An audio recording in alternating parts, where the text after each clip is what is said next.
और मैं भी लगातार देखता रहता हूँ कि आप लोग बड़ा ज़मीनी स्तर पर कार्य कर रहे हैं।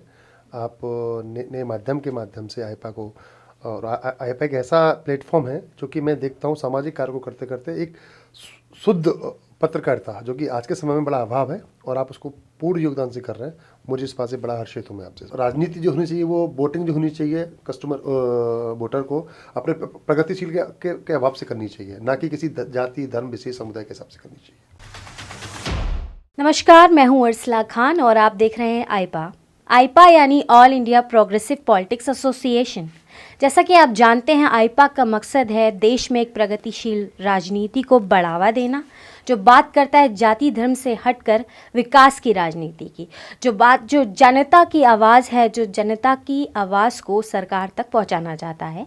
तो इसी कड़ी में आज हम मौजूद हैं साहिबाबाद गाज़ियाबाद के वैशाली एरिया में नेशनल हिंदू महासभा के स्पोक पर्सन मुकेश पांडे जी से। तो आइए बात करते हैं। सबसे पहले सर, आपका बहुत बहुत स्वागत करना चाहूँगी आईपा के मंच पर। थैंक यू सो मच अर्शल जी।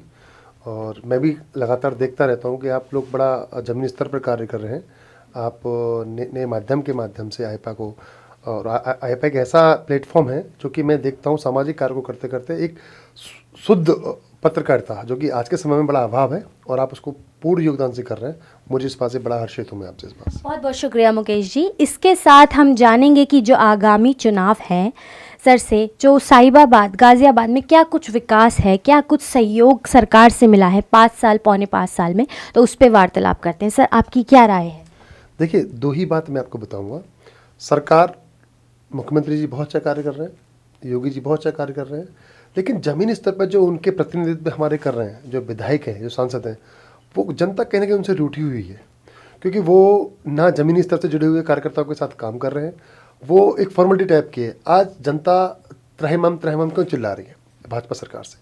जनता बस वोट अगर दे रही है तो वो योगी जी मोदी जी को दे रही है, यहाँ के सिटिंग जो प्रतिनिधित्व करने वाले विधायक और सांसद को नहीं दे रही है। तो मुकेश जी, आप कहना चाह रहे हैं जो फेस है, जिसके फेस पे वोट हो रहा है, तो योगी जी मोदी जी का है, अदरवाइज विधायक जी से कोई संतुष्ट नहीं है? देखिए, न किसी विधायक से मैं अभी तो गाजियाबाद साहिबाबाद की बात नहीं कर रहा, मैं पूरे प्रदेश में घूमा हूँ।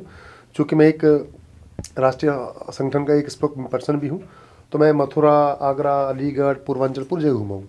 जनता जो प्रतिनिधित्व करने वाले उनसे खुश नहीं है, क्योंकि योगी जी के आने से 5 साल में उन्होंने जो करके दिखाया है, चाहे वो रोजगार के फॉर्म पे हो, चाहे वो भ्रष्टाचार के फॉर्म पे हो। भ्रष्टाचार जड़ से समाप्त कर दिया है, गुंडागिर्दी बदमाशी सब खत्म कर दी है, आतंकवाद ही खत्म कर दिया है, मुफ्तखोरी बंद कर दी है। तो जनता योगी जी से व्यक्तिगत तौर से खुश है।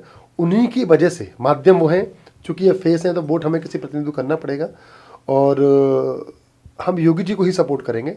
योगी जी और मोदी जी की शैली से, कार्यशैली से, कार्य प्रणाली से हम लोग संतुष्ट हैं, खुश हैं, हम उन्हीं को ही वोट करेंगे। जी मुकेश जी, जैसा आपने बताया योगी जी मोदी जी के फेस पे काफ़ी लोग प्रभावित हैं, तो इन दिनों जैसे राम मंदिर का मुद्दा हमें देखने को मिला, तो आपकी क्या राय है कि एक बड़ा मुद्दा हो सकता है इन आगामी चुनाव पर राम मंदिर का? देखिए, अब बता दूं, अब जनता बेवकूफ़ या पागल नहीं रही है।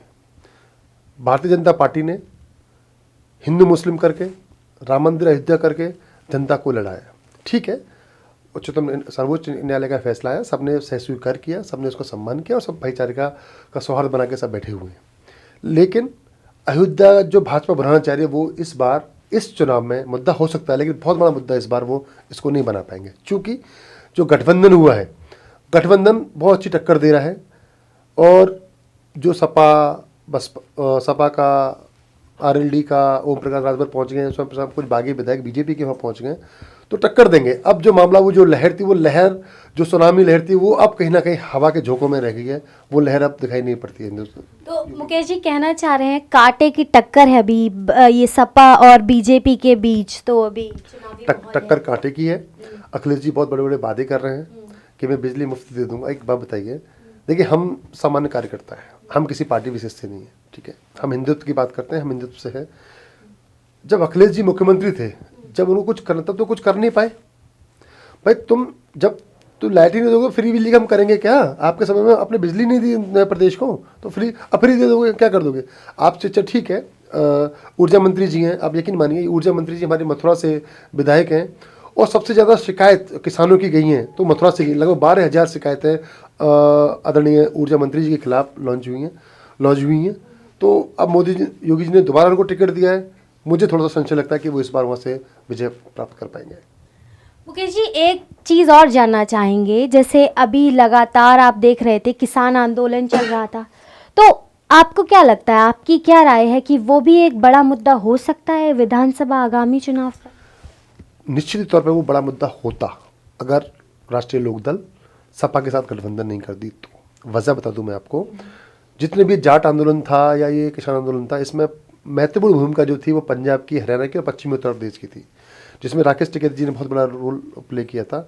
अब चूंकि गठबंधन क्यों, तो एक बात बताइए, आरएलडी जो मानी जाती है वो जाट बहुल्य क्षेत्र है और जाटों की पार्टी मानी जाती है। पूरे पश्चिमी उत्तर प्रदेश में से लगभग 29 में से 4 से 5 जाटों को टिकट दिया गया है, जिससे खुद उनके जाट खेमे के जो लोग हैं वो उनसे खुद नाराज हैं। हाँ, इनको निश्चित तौर पर उनको फायदा मिलता, ये आंदोलन को बना पाते, लेकिन ये कहीं ना कहीं राजनीतिक चूक कर गए, जो किसान आंदोलन को अब बीजेपी के खिलाफ नहीं बना पाएंगे। तो मुकेश जी, जैसे आपने बताया जाट है, वोट जाति धर्म के आधार पे होते हैं, ये बड़ा मुद्दा है, तो आप इसको किस नज़रिए से देखते हैं? तो प्रगतिशील राजनीति को बढ़ावा मिलना चाहिए या जाति धर्म से वोट लेना ज़रूरी है? देखिए, मैं आपको बता दूं, हिंदुस्तान में 2 ही राज्य हैं जहां बिहार उत्तर प्रदेश हैं जातिगत समीकरण पर आधार पर टिकट बांटे जाते हैं, जनता वोट देती है। मेरा ऐसा मानना है, आपके चैनल के माध्यम से आपको मैं धन्यवाद दूंगा। आप एक प्रगतिशील और एक स्वस्थ पत्रकारिता कर रहे हैं, और राजनीति जो होनी चाहिए वो वोटिंग जो होनी चाहिए कस्टमर वोटर को अपने प्रगतिशील के अभाव से करनी चाहिए, ना कि किसी जाति धर्म विशेष समुदाय के हिसाब से करनी चाहिए। जी बिल्कुल। इसी के साथ ये जानेंगे सर, कोविड, अभी जैसे आप जानते हैं ओमिक्रॉन, लगातार बीमारियां आ रही हैं, तो उसमें कितना सहयोग किया है मौजूदा सरकार ने? आपकी क्या राय है इसमें? मैं इस मामले में मोदी जी से बहुत ही संतुष्ट हूँ। उन्होंने हमारे देश को बचा लिया। बहुत अच्छा समय रहते उन्होंने जो निर्णय देश हित में लिए, उससे बहुत ही परिपक्वता के साथ हम आज जिस समस्या से जूझने वाले थे हम उससे बच गए। देखिए, कोविड है, वैश्विक महामारी है, ये 100-200 साल में एक बार आती है, लेकिन जिस हिसाब से मोदी जी ने राष्ट्रीय अंतर्राष्ट्रीय उड़ानें बंद कर दी, एयरलाइंसेस बंद कर दी, तो बहुत हद तक काबू पा लिया गया है। और हमें गर्व है इस बात का कि हमने सबसे पहले पूरे विश्व में कोविड की वैक्सीन तैयार किया और दूसरे देशों को भी हम लोगों ने दी। तो इस बात के लिए मोदी जी को बहुत बहुत धन्यवाद, दिल से शुक्रिया, बहुत बहुत उनको धन्यवाद। मुकेश जी, अभी जैसे आपने बोला कि योगी जी, मोदी जी ने काफ़ी गुंडागर्दी, माफिया जो है ख़त्म करवा दिया है, लेकिन सपा तो लगातार आरोप लगाती है कि काफ़ी गुंडागर्दी ख़त्म नहीं हुई है, चेन स्नैचिंग है और महिलाएं सुरक्षित नहीं है, फ़िलहाल महिलाओं रेप केस है, काफ़ी सारे हमें आरोप देखने को मिल रहे हैं। तो आपकी क्या राय है इसमें, आप क्या कहना चाहेंगे? देखिए, आप जैसे हो ना, आपको सामने वाला भी वैसे ही लगता है, आप खुद चोर हो। मैं अखिलेश जी को बोलना चाहूँगा, आपके आज भी आपने जिन लोगों को टिकट दिए उनमें से करीब आधा दर्जन लोग जेल में बंद हैं, चाहे वो नायद हसन हो, चाहे वो अब्दुल्ला इकबाल हो, चाहे वो हफीज़ हो, कोई भी हो। आपने ऐसे लोगों को टिकट दिया जो आज जेल में बंद हैं और जिन पे गैंगस्टर मुकदमे, हत्या के, लूट के, बलात्कार के मुकदमे हैं। आप ऐसे लोगों को जनता का प्रतिनिधित्व करने का मौका दे रहे हो, उनको ऐसे लोगों को टिकट दे रहे हो। ये आपको इस बात कहने में अखिलेश जी को शर्म आनी चाहिए।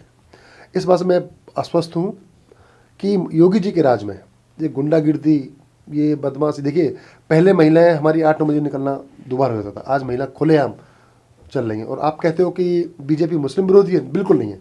आप देखिए, बीजेपी ने तीन तलाक का बिल लाए, मुस्लिम महिलाएं बहुत खुश हैं उनसे।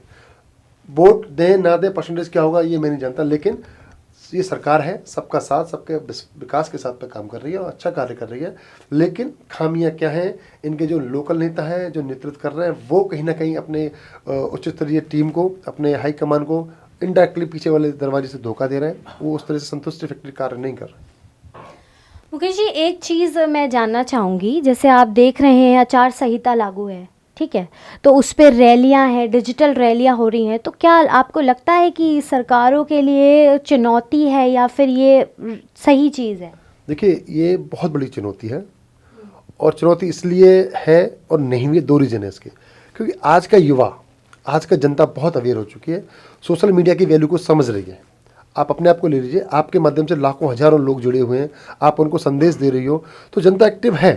इससे 2 फायदे हैं। एक तो देखिए, इस वैश्विक महामारी में हम कोरोना से बचने का प्रयास कर सकते हैं वर्चुअल रैली से, क्योंकि डोर टू डोर रैली हो रही हैं। सरकार का बौना वादा है कि 5 लोग, आप देखिए किसी भी नेता के साथ 100 से 500 लोगों से आज भी भीड़ कम नहीं है। तो ये कहीं ना कहीं आचार संहिता का उल्लंघन है। दरख्वास्त करूंगा चुनाव आयोग से इस चीज़ पर संज्ञान लें और इसके खिलाफ कार्रवाई। कल देखिए, कल की बात है, कल कैराना में किसी कार्यकर्ता ने हिंदू मुस्लिम विरोधी को बयान दिया है कि मुस्लिम अखिलेश आएगा तो हम हिंदुओं को ये कर देंगे वो कर देंगे। ये कहीं ना कहीं राजनीतिक तौर से दिलाया गया भाषण है। इसका मैं कोई जमीनी स्तर पर कोई इसका महत्व नहीं समझता हूँ। तो मुकेश जी, मेरा ये आखिरी सवाल होगा, जैसे आप स्पोक पर्सन हैं, तो आईपा के ज़रिए आप जनता को किस तरीके से बताना चाहेंगे कि कैसी सरकार होनी चाहिए, हमें किस तरीके की आगामी चुनाव है, हमें किस तरीके की सरकार का चयन करना चाहिए? देखिए, चूँकि जैसे आपका नाम ही प्रोग्रेसिव है, तो आप इस तरह की पत्रकारिता करिए, प्रोग्रेसिव पत्रकारिता करेंगे, मुझे विश्वास है। और जल्दी, अभी मैं देख ही रहा था आपके, कल भी मैंने आपके काफ़ी शोज़ वीडियोस देखे, लोग बहुत पसंद कर रहे हैं, बहुत अच्छे अच्छे कमेंट लोग आपको कर रहे हैं। मेरी शुभकामनाएं आपके लिए हैं। आप बहुत अच्छा, आप अपने जो आपने अपने प्रोटोकॉल्स, जो आपने अपने रूल्स रेगुलेशंस मेंटेन किए हैं, उनको उसके साथ काम कीजिए। और प्रगतिशील राजनीति, साफ सुथरी राजनीति, किसी के दबाव द्वेष भावना के साथ कोई राजनीति ना करें और जाति धर्म से हट के आप कार्य कर रही हो, मुझे इस पर बहुत गर्व है और मुझे विश्वास नहीं, अभी तो भरोसा भी है कि आप आगे भी ऐसा कार्य करेंगी। बहुत बहुत शुभकामनाएं मेरी आपके साथ है। बहुत बहुत शुक्रिया सर आईपा से जुड़ने के लिए। तो ये थे हमारे साथ हिंदू महासभा, राष्ट्रीय हिंदू महासभा के स्पोक पर्सन मुकेश पांडे जी। बहुत उन्होंने काफ़ी सारी चीज़ें जनता को बताए आईपा के ज़रिए। तो हम भी यही चाहते हैं, जैसे आईपा चाहता है देश में एक प्रगतिशील राजनीति को बढ़ावा मिले। तो आज के कार्यक्रम में मैं लेती हूँ आपसे अलविदा। बहुत बहुत शुक्रिया जुड़ने के लिए। नमस्कार।